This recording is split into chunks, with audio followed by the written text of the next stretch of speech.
Welcome everyone to a future card spotlight for Kaldheim. Today I'll be talking about angels, that's right. A lot of synergies for white-black angels in Kaldheim. I'm excited about it. Always a big fan of angels.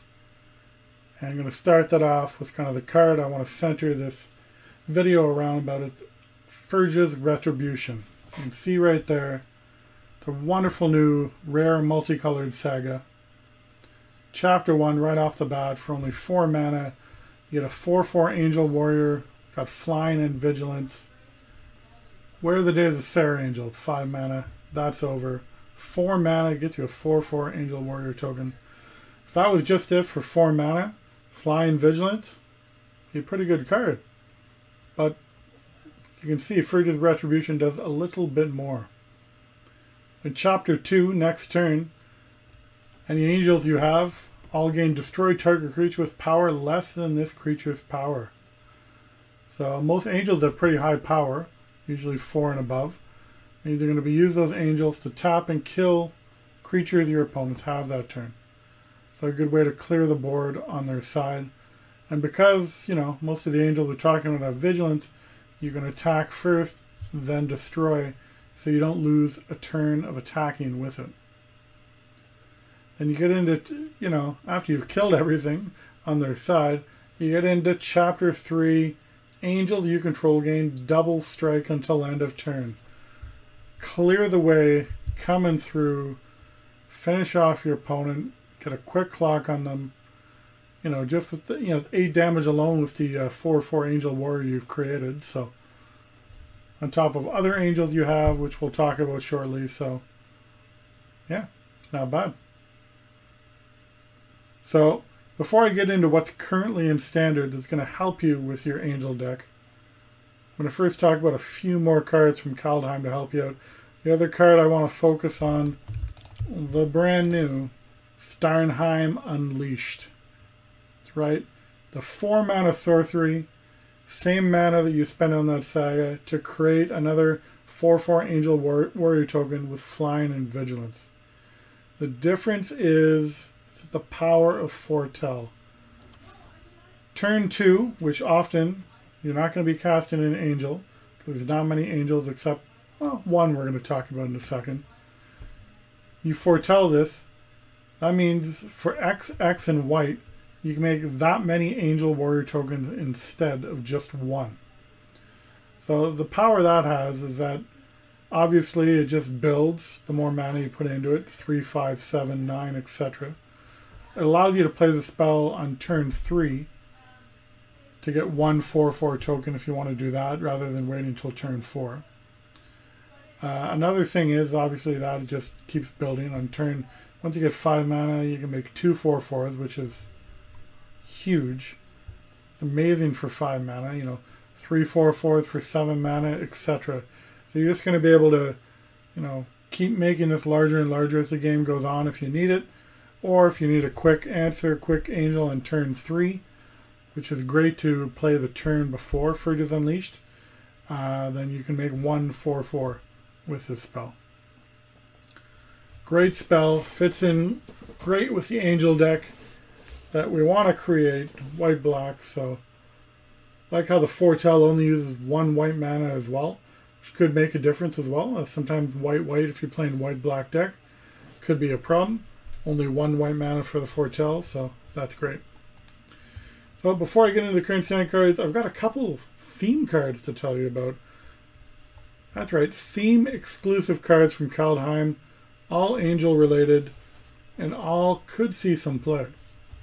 So first off, you got Youthful Valkyrie, the 2 mana angel, and that's clear. There's not many 2 mana angels, if any, currently in Standard, and this will allow you to play an angel in turn 2, and every angel that enters the battlefield after that,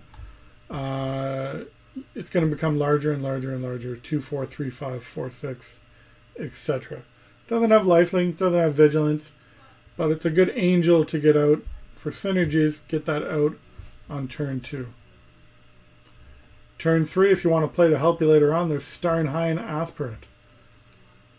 The 2/2 human, not an angel, but it does help all your angel spells cost 2 less to cast while it's in play. If you play this on Starnheim Unleashed on 3, it'll lead you into a turn 4 Valkyrie Harbinger. That's a 4/5 flying lifelink. And at the beginning of each end step, if you gain 4 or more life, you get to create a 4/4 angel creature with flying and vigilance. So, just by itself having lifelink and 4 power, if you're able to attack with it, deal damage, whether through combat or to your opponent, guess what? As long as this is alive in the end step, you're getting another 4/4 angel. It's going to be after a threat they're going to have to deal with.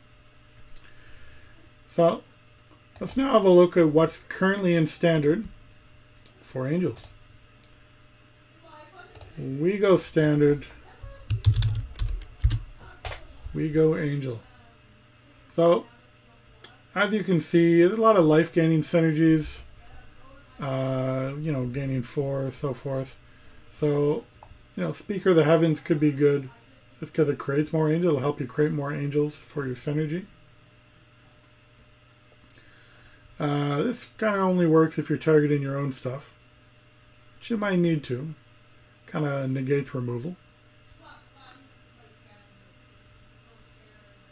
Amiria Captain is an interesting angel, but chances are most of the angels are warriors. You've got some angel clerics as well. So it could become a 3/3 flying vigilance, but as we've seen, there's better options at 4 mana, including some of the cards that we talked about. A great card to have is, you know, I would, because there's a lot of other angels when you want to play, I'd play Legion Angel as one of, put 3 in your sideboard. You'd be able to cycle through them. Great way to get card advantage. So this hasn't been played much, but I can see in an angel deck, I can see this starting to come to the forefront. A great one here is Angel of Destiny. It's a great angel to have. You're going to be gaining a lot of life. A lot of the life angels have lifelink. So this could allow you to potentially get up to that 35 life. And then, you know, if you can attack with this, you automatically win the game. Baneslayer Angel. Can't say anymore. It's one of the best angels currently in standard. Flying free strike lifelink and start gaining life. A couple demons in the new set. Could see it's been standard, you never know. A couple dragons as well. So, you know, having that 5/5 free strike lifelink will allow you to get through any other flyers in combat. Shepherd of Heroes, probably not the best. 5 mana, probably gain you 4 life at most.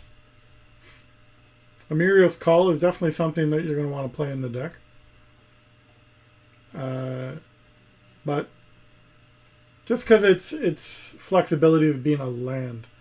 At 7 mana, getting 2 4/4 Angel Warriors is great. But we have seen with a Foretell Starnheim Unleashed here, for 5 mana, you're going to get 2 4/4s. You can get 3 4/4s for 7 mana. So on the spell side of it, it's great because it's got the flexibility of the land. So I would definitely include it in the deck. But to get those angels out in mass, the new spell is definitely better. Chances are you're going to want to play white-black. The only real reason to splash some blue is you get a third-party member of the Wizard. You get this Angel Wizard. It's nice. You're not going to get really any Angel Rogues or anything, so it's tough to get a full party unless you threw something else in. But it's still a solid Angel, for especially a 3-mana one as well. So as you can see, it's kind of the options you have for Angels currently in Standard. I think it's going to be a great white-black deck myself. There are definitely some other Angels in Kaldheim, both in white and black. So the key is going to be for this deck is to, you know, what you're going to do to fill out that 1, 2, and 3 slot, right? A lot of forecasts and higher with Angels. You know, you got a couple 3s that we talked about. 2, 3 coming from the theme deck exclusives. But, you know, if we can fill that out with some other 3-drops, you know, 2-drops, 1-drop solid ones, some spells, you can have some removal in that being white-black. I think this deck could have some legs, you know, start winning in the mid to late game. With all that evasion and flying, it's going to be hard for your opponent to block it during combat, especially if some of those angels you're creating have vigilance as well. It's going to help on defense as well. So I think there's a great possibility of being a solid white-black deck in Standard, thanks to Kaldheim. Alright, been another Future Card Spotlight. I'll see you next time.